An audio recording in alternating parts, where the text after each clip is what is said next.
Hi guys, this is Hero. How's everyone doing today? Aaj balakim to aaj sab kaise ho. So today I'm going over Mars's transit in the sign of Aries. Okay, now as you guys know, Aries is Mars's main sign, right? But there's a lot of other details to this that I will add in a second. This transit, I believe, occurs from the beginning of June to about the middle of July. Okay, so let's just say I think it was like June 1st to July 12th, something around those dates. Okay, so roughly you got about 6 weeks, possibly. Yeah, we could just call it around 6 weeks. Okay. Um, First thing here is just while this is digesting, I want to explain what's going on in this little diagram here. So here you have the Earth, and you have all 12 signs, right? So you have 1, 2, right? This one would be Aries, 2 would be Taurus, 3, 4, 5, 6, 7, 8. 8 would be Scorpio, 9, 10, 11, 12, right? So Mars is in Aries, right? You have Jupiter in Taurus, Rahu in Pisces, excuse me, and Saturn in Aquarius, right?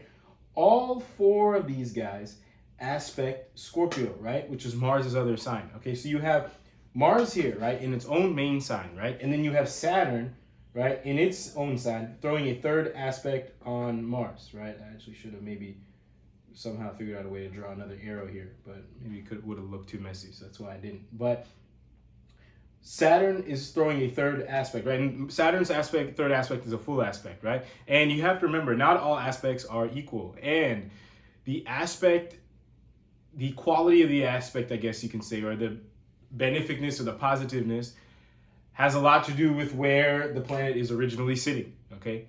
In my opinion, that's how the system was designed. So if Saturn's in its own main sign of Aquarius, its third aspect is going to be, in general, one more positive relatively to if Saturn was, for example, like in Leo, right? It's opposite sign, okay? So that's just one thing here, right? So you have a very strong Mars here with a very strong aspect, and you have 4 also aspects going right onto Scorpio, which is Mars's other sign. So what does all this mean, right? So if I go through these points one by one, so in general, right, what does Mars in Aries mean, right? So Mars is a planet of aggression and also a little bit that intuitiveness, right? Because in order to start anything new, right, which is Aries, you need a little bit of intuitiveness, which is kind of Scorpio, to kind of get it going, right? Well, obviously, generalizing a little bit here, right? I could go on and on about, expanding on the points I just said, but let's just work off of that foundation for right now. All right, so Mars in general, right? It's a very good time. If there's anything that you kind of wanted to start for a long time, and that you kind of, it's a little bit overwhelming for you to start, right? Mars can kind of help you push past those emotions and start it, right? This is also why kind of Mars gets debilitated in Cancer, because it gets a little bit too emotional there and it's not really able to do anything groundedly for the most part, okay? So you have a great time to start stuff, right? I would ideally say focus on, like I said, things that you're really, really holding back on, right, for XYZ reasons, or B, aspects of things that you're holding back on, right? And here you have Saturn in Aquarius, right, throwing a third aspect on Mars. So this third aspect from Saturn is going to ensure that, as much as possible, that whatever Mars is doing, especially as it gets closer and closer to the degrees of where Saturn is sitting, it's doing it in a kind of grounded way, in a way that's working towards karma as much as possible, right? So that's good, in my opinion. Now, from a spiritual level, like I said, it's going to make sure that you're grounded. So whether you want to personally view it as positive or negative, up to you, but I would personally view it as a positive because it'll make sure you're grounded.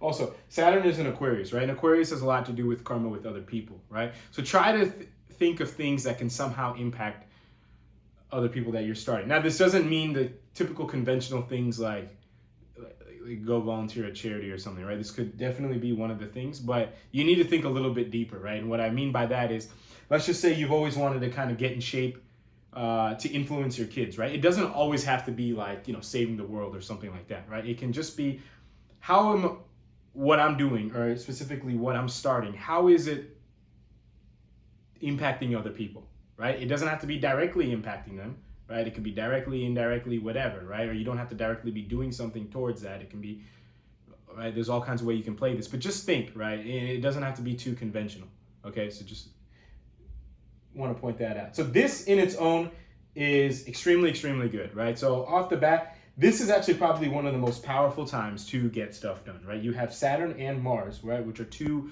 malefics, but they're not the nodes, right? Because the nodes operate in a little bit of a different way. And in my opinion, they don't really have a main sign or anything like that, right? There's places where they might act more materially or spiritually benefic and things like that, but in my opinion, for right now at least, I don't think they have a main sign. Now, so you have the other two malefics, right? And they're in their main signs, right? These are their main signs, right? And it just so happens to be that Saturn in its main sign aspects Mars, right?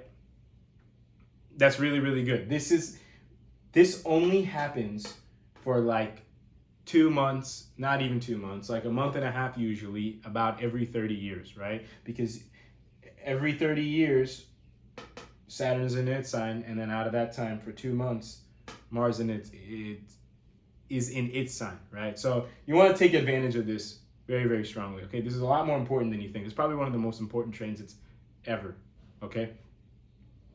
Now, let's touch on this for a little bit, right? Before I kind of wrap up the whole bigger picture here. You have 4 planets, right? These are all pretty big too, okay?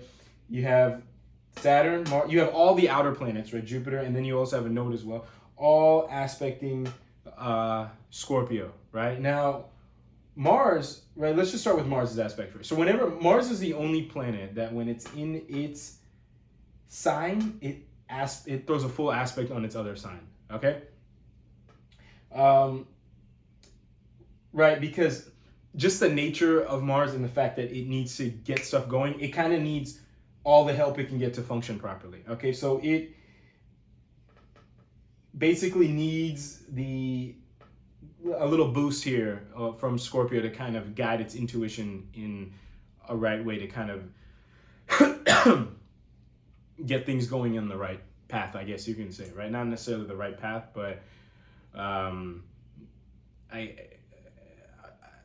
want to say grounded path, but that's also not the right word, right? It's just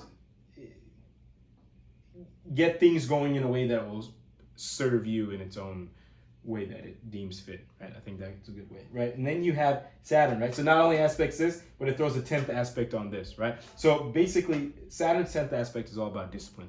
So it'll make sure that there's not only a boost here, but that boost here is also a little bit disciplined. Okay, this is also why when this combo happens, it's a really, really strong time, right? Because not only is Saturn aspecting this, it's also aspecting this, right? Another thing, so we have a boost here, right? And then we have a discipline. So your intuition, which kind of is in the background, subconsciously affecting, you know, the things that you start and all that kind of stuff, it's getting a boost and it's being disciplined, right? And you're able to put in more effort here, which is Saturn's 3rd aspect here. Now you have these two, right? So you have Jupiter across, right? So Jupiter, it's kind of going to provide consciousness on this axis, right? Every planet aspects 7 from itself, right? Because this axis, the energy of one always affects the energy of the other, right? So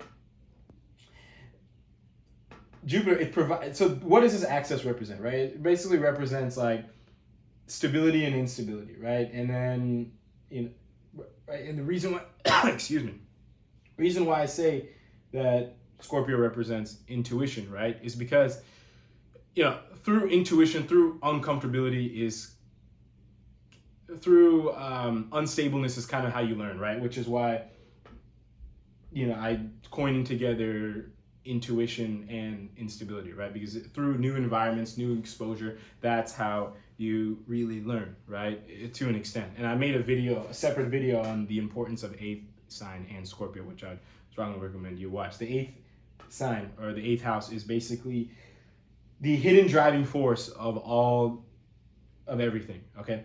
Moving forward though. So Jupiter's kind of going to provide some consciousness in here, right? Which is basically going to make sure that things don't get too out of control. Now, Saturn's kind of going to make sure things, basically the things that you're doing are, I guess you can say, the most proper things. They're the most serving your karma, I guess you can say. And Jupiter's kind of going to make sure that the things that you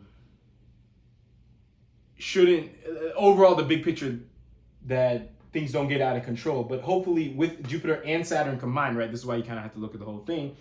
Okay, the things that you're supposed to do, Saturn has such a big juice effect here that the things that you're supposed to do, I'm not going to say it's going to override Jupiter, but it'll make sure that they get done. And then Jupiter's efforts, hopefully, now that you see the bigger picture, you can use the consciousness to kind of ground yourself and be as stable as possible and not do or not get started on some of the things that, might not be that resourceful in the long run, okay? And then you have Mr. Rahu here, right? So what is this doing? So it's throwing a 9th aspect on Scorpio, right? So it's in Pisces. Pisces is all about detachment, right? Now the nodes in Jupiter all aspect trines from itself, right? Because the trines are the elements that are all the same, right? So if the nodes of Jupiter they're very spiritual in nature, right? So if they're affecting a part of one element, they're going to affect the remainder of that element as well. So for example, Rahu's in Pisces, which is the water sign, so it's always going to affect Scorpio, which is a water sign as well. Now Rahu is not, it's possibly the only, I'm not going to say enemy here, but the only thing that you might need to watch out for here, okay? So Rahu in Pisces, right? What does this mean? That Rahu is what? The illusion. So in Pisces is all about what? Detachment. So in a simple, very simple way, you can basically just say there's going to be illusion in regards to what you need to detach from, what you need to let go of, right? And then that's going to influence Scorpio, right? Why? Because, okay, Scorpio is all about intuition, right? And whatever you do or do not let go of always affects your intuition, right? Because if you are letting go or not letting go of something, you're basically not being intuitive or being intuitive about that thing or not that thing, right?